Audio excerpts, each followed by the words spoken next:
Hello and welcome to another fun-filled edition of Adam's Music Box. Now, multi-channel recorded music has long been a dream of people who are either musicians or on the production side, the engineering side of music, or on the side of audiophiles and the people who make the equipment that audiophiles consume.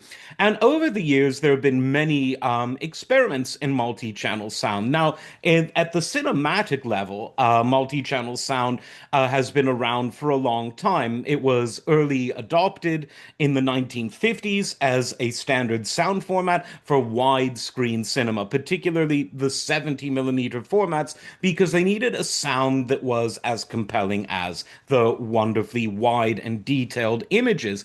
And so for systems like Taudeo, Ultra Panavision, Super Panavision, Technorama, and others, pardon me, you had magnetic tape that was attached to the film, making it magnetic film, and of course the picture area in the middle, and the sound was spectacular, with six channels being the standard format. CinemaScope, a widescreen 35 millimeter format, had a similar system, but with four channels rather than six. And then by the 70s, Dolby finds a way to get optical sound into four channels, and by the 90s, you've got digital, now you've got Atmos. Point being, you've seen the surround speakers in your local movie theater for many, many decades.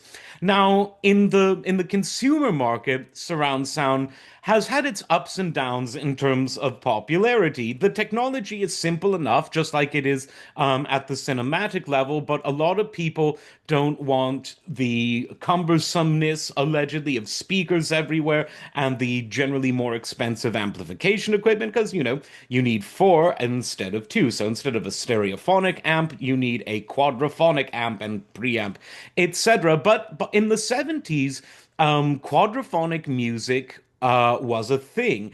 And while it never quite became mainstream, it had a cult following. All of the major people who made the receivers and integrated amps of the era had quadraphonic models. Think Marantz, Macintosh.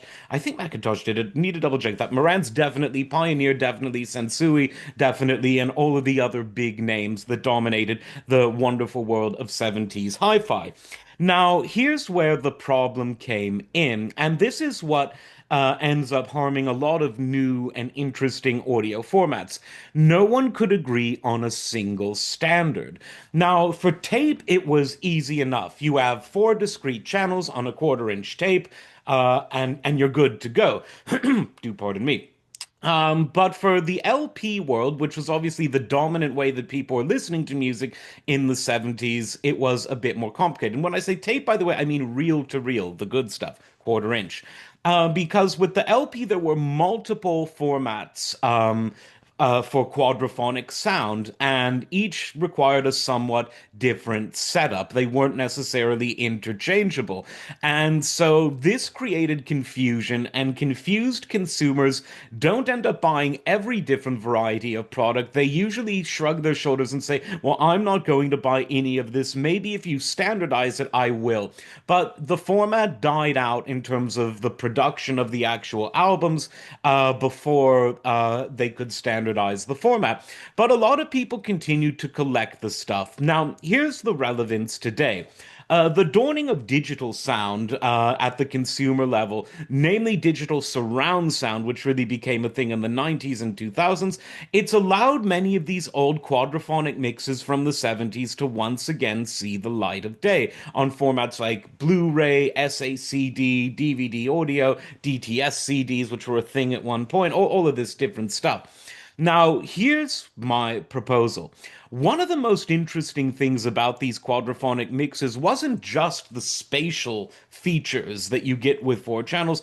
It was the fact that many of these mixes, just from the point of view of the levels of each instrument, the sort of EQ on each instrument, some even added extra musical elements into the mix from the multitrack. They were very different from the stereo mixes in many cases. They stand on their own merits in that respect. So here's what you got to do, in my humble opinion. I think, and already some artists have done this, but comparatively few.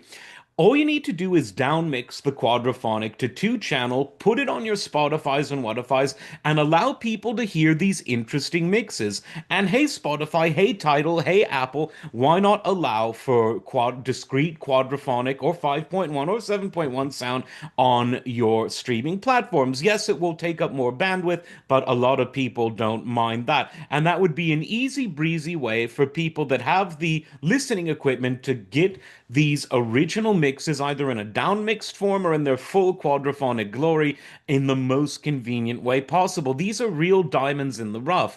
They are some great mixes of some great albums because even though the format wasn't hugely mainstream, a lot of albums were made in quadraphonic in the 70s. In fact, there have been more albums that were mixed for surround sound in the 70s than there were in the age of digital in the 2000s. So that goes to show you that however popular or unpopular like 5.1 and 7.1 are today, quad was more popular in the 70s. So let's bring these mixes back to the people. A lot of box sets do it. The Pink Floyd Wish You Were Here box set is going to feature that quad mix, but let's get them in one form or another on streaming. Certainly, you won't need any updates to the streaming platforms just to downmix them into stereo, but preserving the essence of these interesting mixes. That's my story. I'm sticking to it. Let me know what you think in the comments, and as always, like, subscribe, and we will see you next time.